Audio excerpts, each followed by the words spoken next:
দেখুন, মুখ্যমন্ত্রী বুঝিয়ে দিলেন যে উনিও বুঝে গেছেন দমদমে তৃণমূল হারবে। সেই কারণে ৫-৭ বার এখানে এসেছেন, লোকজন জোটেনি। ও লোকের চাইতে পুলিশের সংখ্যা বেশি। হাস্যকর হয়েছে, রাস্তা আজকে মিটিং করেছেন, মিছিল করেছেন ৪ ঘন্টা ধরে বিটি রোড বন্ধ করে, এবং এসবগুলো করার মধ্য দিয়ে মানুষের যে বিরক্তি বেড়েছে এবং তৃণমূল যে হারবে এটা কার্যত মুখ্যমন্ত্রী স্বীকার করে নিলেন। সিপিএম এর ভোট সিপিএম এ ফিরবে, দ্যাটস ইট। আপনি তো বলতেন সিপিএম এর ভোট বিজেপিতে গেছে, আজকে আবার বিজেপির ভোট সিপিএম এ আপডেট বলছেন কেন? তাহলে পারলে বলুন যে সিপিএম এর যে ভোট চলে গেছিল বলে ওরা কমপ্লেন করতেন, সেই ভোট সিপিএম এ ফিরবে।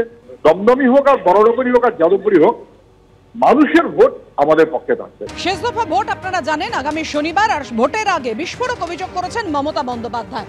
বরানগর উপনির্বাচন সেদিনও রয়েছে এবং দমদম লোকসভা নির্বাচন রয়েছে।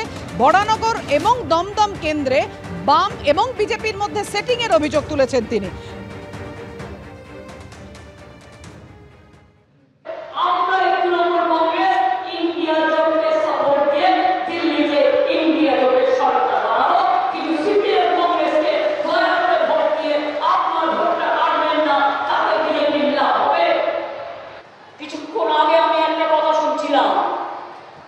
কিছু কিছু জায়গায় আন্ডারস্ট্যান্ডিং হয়েছে।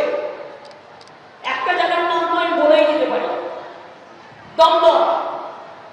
ওখানে ওদের একজন পূজনীয় সিপিএম এর নেতা দাঁড়িয়েছেন, তার সাথে বিজেপির কথা হয়েছে, লোকসভায় ভোটটা সিপিএম বিজেপিকে দেবে, আর বিধানসভায় ভোটটা, একটা বিধানসভা আছে ওখানে চলছে যেটা হচ্ছে বরানগর, সেখানে সিপিএম এর ভোটটা বিজেপিতে আসবে।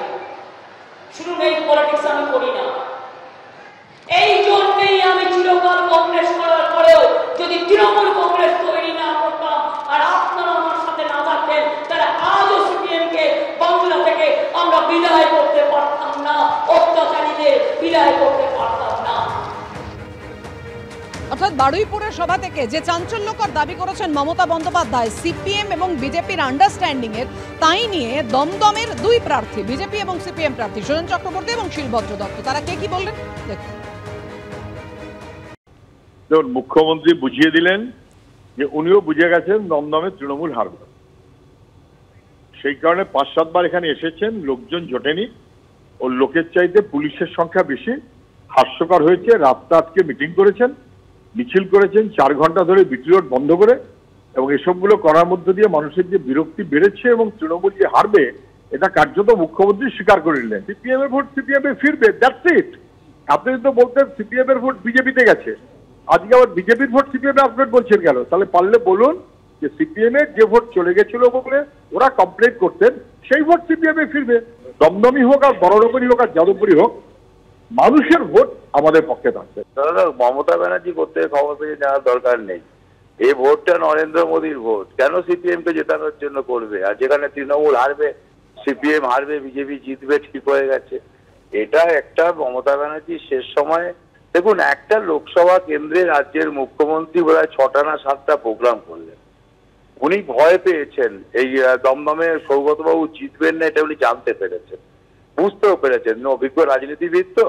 তাই এখন একটা এইরকম গল্প ছড়িয়ে দিয়ে, নাটক ছড়িয়ে দিয়ে, এটা মানে আমি কি বলবো, এটা খুব হালকা নাটক করেছেন মমতা ব্যানার্জি।